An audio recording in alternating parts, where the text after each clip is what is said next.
PACS के कार्यों को जानने के लिए डेली लाइव न्यूज की टीम पहुंची है हरदिया पंचायत के वर्तमान पैक्स अध्यक्ष संदीप यादव जी के पास में। आइए मिलते हैं इनसे और जानते हैं कि एक पैक्स के नेतृत्व में कौन कौन से कार्य आते हैं और एक पैक्स की जो भूमिका होती है पंचायत स्तर पर वो क्या होती है। तो स्वागत है आपका डेली लाइव न्यूज चैनल में। जी सर, नमस्कार। सबसे बड़ी बात यहाँ पर यह आ रही है कि पैक्स को निर्वहन करने के लिए, चलाने के लिए किन किन सदस्यों की आवश्यकता होती है। कार्यकारिणी को 7 आवश्यकता होती है जी। और प्रबंधक मैनेजर मैंने बिल्कुल उसको भी अथी होती है। अध्यक्ष तो इसलिए पे अथी हो गया, लेकिन प्रबंधक और कार्यकारिणी मिलकर कार्य को किया जाता है। बिल्कुल। जो कार्यकारिणी के सदस्य बनाए जाते हैं उनका कार्य क्या होता है पैक्स स्तर पर? जिसे समिति बनती है ना, बैठक होती है, तो वही चाहेंगे कि क्या करना है और हम तो बोल देंगे कि ये करना। वो सहयोग करती है हमारे कि समिति को हाथ चलाया जाए, करती है। मतलब पैक्स को सुचारू रूप से चलाने के लिए कार्यकारिणी का गठन किया जाता है और कार्यकारिणी के सदस्यों को बनाया जाता है। तो कार्यकारिणी के जो मेंबर होते हैं पैक्स स्तर पर वो कितने होते हैं? 7 होते हैं। 7 होते हैं। और जो अभी आपने बात किया कि प्रबंधक, तो पैक्स स्तर पे प्रबंधक का क्या महत्व होता है? प्रबंधक की कौन कौन सी भूमिका होती है? इसका भूमिका होता है, जैसे मैनेजर का भूमिका होता है ना, जो पैक्स है उसका मैनेजर वही होता है, वही कार्य करता है।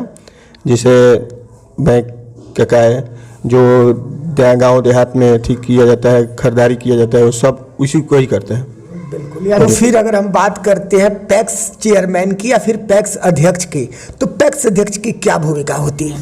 भूमिका यही होती है कि मैं चेयरमैन हूँ तो मैं उन लोग को यही करता हूँ कि मैं सलाह देता हूँ कि ये लोग काम किया जाए, तो लोग समिति देते हैं तो हम इसको कार्य को करते हैं, वही बताते हैं हम। तो उसके बाद वो लोग बोलते हैं ठीक है इसको किया जाए, तो हम लोग करते हैं। बिल्कुल। कार्यकारिणी के सदस्य पैक्स प्रबंधक और पैक्स चेयरमैन के बारे में जान लिए, लेकिन जो पैक्स के अंतर्गत कार्य आते हैं वो कौन कौन से कार्य आते हैं?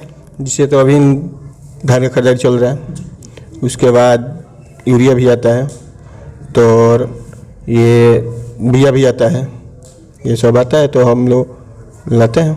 बिल्कुल। लेकिन आपके पंचायत हरदिया में बीज और खाद का वितरण किया जाता है? जी, खाद को हुआ था जी, बीज के नहीं हुआ है कि अभी समिति पे एथी नहीं बना हुआ है हमारा क्या लाइसेंस। जी, कार्य कर रहे हैं, लाइसेंस बनवा रहे हैं, प्रक्रिया चालू है। जैसे बन जाएगी वैसे हम खाद बीज सब उपलब्ध करा देंगे।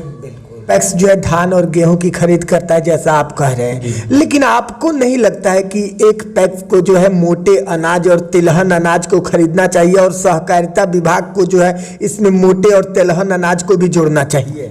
चीज जोड़ना तो चाहिए सर, इसको भी चालू किया जाए, जो तिलहन अनाज है एथी है उसको भी चालू किया जाए। कहीं ना कहीं बिहार में जो है मोटे अनाज और तिलहन की पैदावार आज के दौर में ज्यादा हो रही है और किसान जो है मैक्सिमम सेलिंग प्राइस के हिसाब से जो है अपने मोटे अनाज और तिलहन अनाज को नहीं बेच पाते हैं। इसलिए जो है सरकार को मोटे अनाज और तिलहन अनाज की भी खरीदारी करनी चाहिए।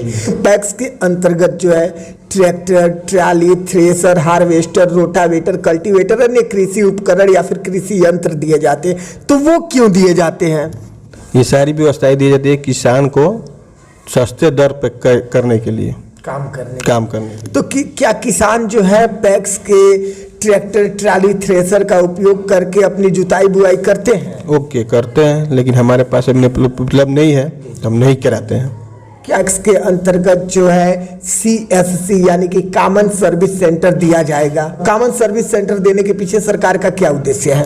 कार्य तो चल रहा है देने के लिए, लेकिन उपलब्ध नहीं हुआ है, नहीं कार्य चल रहा है देने के लिए। ये जी डेली लाइव न्यूज चैनल से जुड़ने के लिए और अपना कीमती समय देने के लिए बहुत बहुत धन्यवाद आपका। जी, आप लोगों को भी धन्यवाद।